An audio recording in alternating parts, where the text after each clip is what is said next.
మనం ఎకానమీ పరంగా అప్డేట్ కనుక చూసుకున్నట్లయితే ఇటీవల కేంద్ర ప్రభుత్వం ఎంఎస్పిని ప్రకటించింది. సో కనీస మద్దతు ధరని ప్రకటించింది. ఇక్కడ చూసుకోవచ్చు, ప్రధానమంత్రి నరేంద్ర మోదీ అధ్యక్షతన సమావేశమైన కేంద్ర కేబినెట్ బుధవారం కీలక నిర్ణయాలు తీసుకుంది.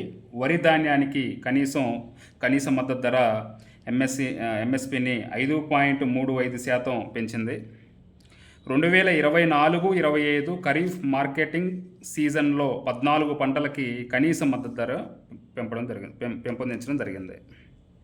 సో సాధారణ రకానికి 2300. ఒకసారి మనం ప్రెస్ ఇన్ఫర్మేషన్ బ్యూరో కనుక చూసుకున్నట్లయితే ఇందులో కూడా చాలా క్లియర్గా ఇవ్వడం జరిగింది. Cabinet approves minimum support prices MSP for kharif crops for marketing season 2024-25. ఇక్కడ ప్యాడీ కామన్ అంటే సాధారణ వరికి సో 2023-24లో 2183 రూపాయలు ఉంటే దానిని 2300 రూపాయలకి పెంచడం జరిగింది. అలానే వరిలో గ్రేడ్ ఏ రకానికి 2320 రూపాయలు కనీస మద్దతు ధరను ప్రకటించడం జరిగింది. అలానే జోవర్ అంటే జొన్న హైబ్రిడ్ రకానికి చెందిన జొన్నని 3371 రూపాయలకి పెంచడం జరిగింది.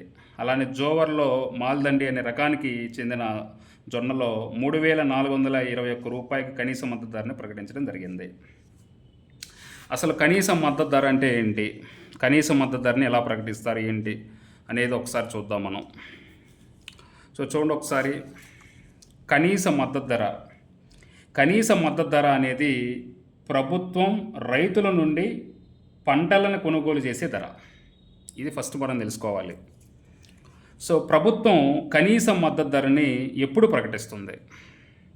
పంట కోత తర్వాతనా, లేదా పంట నూర్పిడి తర్వాతనా, అలానే విత్తనాలు వేయక ముందా, లేదా పంట కోతకు ముందా? సో చూడండి ఒకసారి, విత్తనాలు వేయక ముందు. మీకోసం క్వశ్చన్స్ కూడా ఫామ్ చేశాను, ఎట్లా ఇస్తాడు ఏంటి అనేది. విత్తనాలు వేయక ముందు మనకి ఇక్కడ మన భారతదేశంలో క్రాప్ ఇయర్ కనుక చూసుకున్నట్లయితే జూలై నుంచి జూన్ వరకు ఉంటుంది. జూలై నుంచి జూన్ వరకు ఉంటుంది క్రాప్ ఇయర్. ఇది మన క్రాప్ ఇయర్.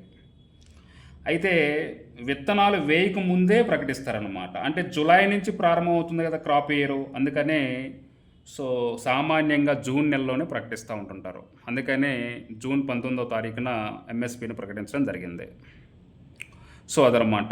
సో కాబట్టి ఇక్కడ జూలై నుంచి జూన్ అనేది మన క్రాప్ ఇయర్ టైం ఇది. సో కాబట్టి విత్తనాలు వేయకముందే ప్రకటిస్తారు. అలానే చూడండి ఒకసారి, ప్రభుత్వం మొత్తం ఎన్ని పంటలకి తప్పనిసరిగా కనీస మద్దతు ధరని ప్రకటిస్తుంది? ఎంఎస్పిని ఎన్ని పంటలకు కనీస మద్దతు ధరని ప్రకటిస్తుంది ఎంఎస్పి అంటే మొత్తం 22 పంటలకి, 22 పంటలకి. సో చూడండి ఒకసారి, 22 పంటలకి ఎలా ప్రకటిస్తారు అనేది ఒకసారి కనుక చూసుకున్నట్లయితే మొత్తం 22 పంటలు. సో 22 పంటలు కనుక చూసుకున్నట్లయితే ఇందులో ఖరీఫ్ సీజన్కి సంబంధించినవి 14, అలానే రబీ సీజన్కి సంబంధించిన పంటలు 6, అలానే వాణిజ్య పంటలు 2, మొత్తం కలిపితే 22 పంటలు. ఓకే, అలానే ఈ 22 పంటలు మనకి కనీస మద్దతు ధర అంటారు. అలానే ఇంకొకటి ఉంది, న్యాయమైన మరియు లాభదాయకమైన ధర. దీన్ని ఇంగ్లీష్లో ఏమంటారంటే ఫెయిర్ అండ్ రెమ్యునరేటివ్ ప్రైస్ అంటారు, ఎఫ్ఆర్పి అంటారు. ప్రభుత్వం ఎఫ్ఆర్పిని కూడా ప్రకటిస్తుంది. ఒక పంటకి ప్రకటిస్తుంది. అది ఏ పంటకంటే చెరకు పంటకి ప్రకటిస్తుంది. చెరుకు పంట కొనుగోలు కోసం ప్రభుత్వం ప్రకటించే ధర, చెరుకు కోసం చాలా మోస్ట్ ఇంపార్టెంట్. ఓకే, తర్వాత ఇంకా మనకి ఎలాంటి క్వశ్చన్స్ అడుగుతూ ఉంటాడు ఏంటి అనేది ఒకసారి చూద్దాం. చూడండి, ఇంకా కింది వాటిలో కనీస మద్దతు ధర ఎంఎస్పిని సిఫార్సు చేసేది ఎవరు? సిఫార్సు చేసేది ఎవరు సిఫారసు చేస్తారు? వ్యవసాయ ఖర్చుల మరియు ధరల కమిషనా, నాబార్డా, లేదా ప్రధానమంత్రి ఆధ్వర్యంలో ఆర్థిక వ్యవహారాల క్యాబినెట్ కమిటీనా, లేదా నీతి ఆయోగ్గా? ఇట్లా మనకి క్వశ్చన్స్ ఇస్తూ ఉంటాడు. గుర్తుపెట్టుకోండి, ఎంఎస్పిని సిఫారసు చేసేది ఎవరంటే వ్యవసాయ ఖర్చులు మరియు ధరల కమిషన్.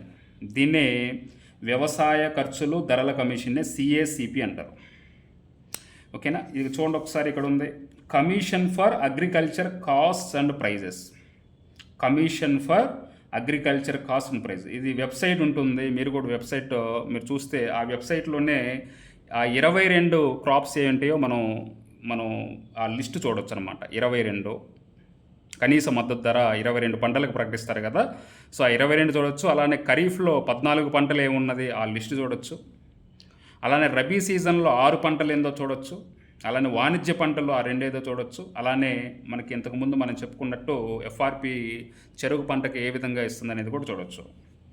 అయితే ఇక్కడ చూడండి ఒకసారి, మనకి ఈ యొక్క 22 తప్పనిసరి పంటలకి కనీస మద్దతు ధరని ఎవరు సిఫారసు చేస్తారంటే సిఫారసు చేసేది CACP.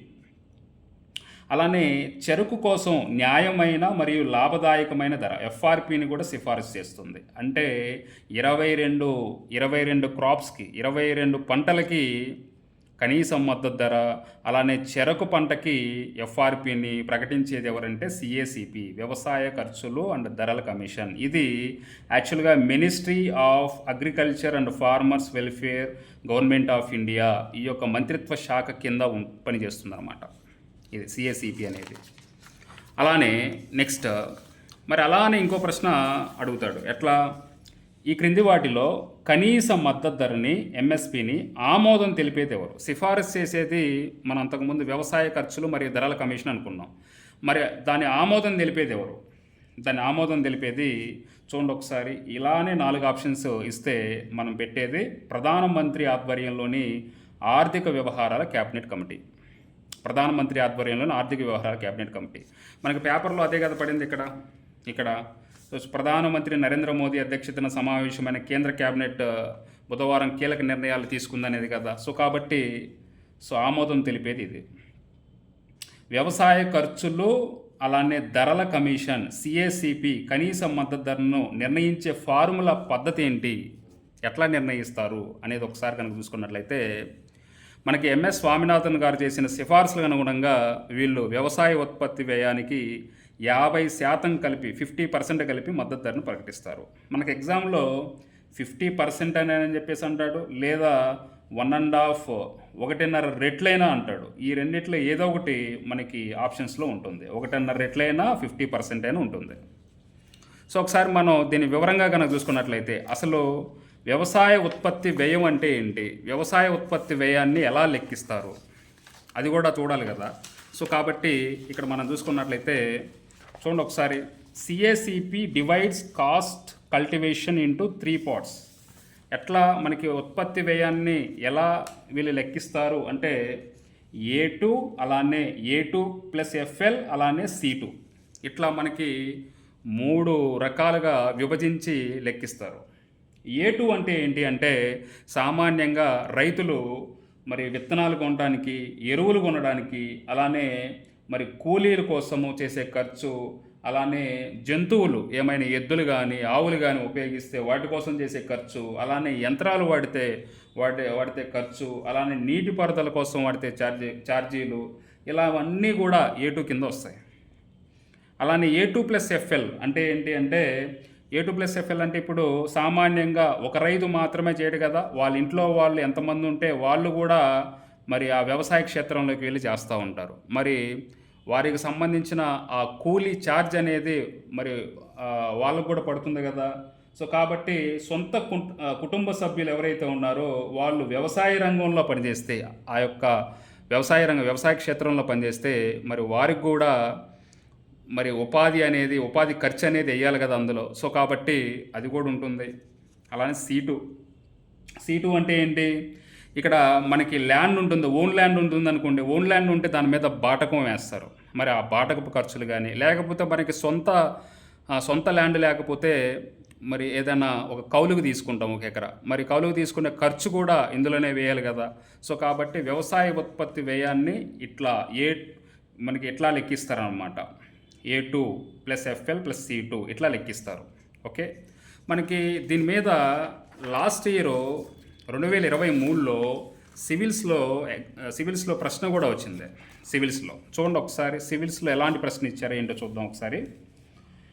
Consider the following statements. The government of India provides minimum support price for niger. అంటే నైగర్ సీడ్స్ అంటే నువ్వులండి. నువ్వులు, ఆ నువ్వులు కూడా నల్లగా ఉంటాయి, నల్ల నువ్వులు. సో ఎంఎస్పి ప్రకటిస్తుంది, నల్ల నువ్వులకి ఎంఎస్పి ప్రకటిస్తుంది అంటున్నాడు. ఎస్, కరెక్ట్, నువ్వులుగా ప్రకటిస్తుంది. అలానే niger is cultivated as kharif crop. ఓకేనా, niger is cultivated as kharif crop. So నువ్వులు అనేది ఖరీఫ్ క్రాప్ కింద వస్తుంది అంటున్నాడు. ఎస్, ఖరీఫ్ క్రాప్ కింద వస్తుంది.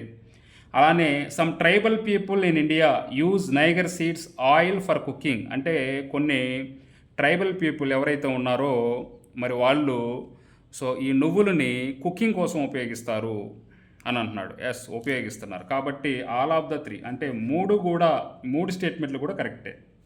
ఇది పోయినసారి 2023లో సివిల్స్ ప్రిలిమ్స్లో ఇవ్వడం జరిగింది. ఇది మనకి కనీస మద్దతు ధర గురించి. Thank you.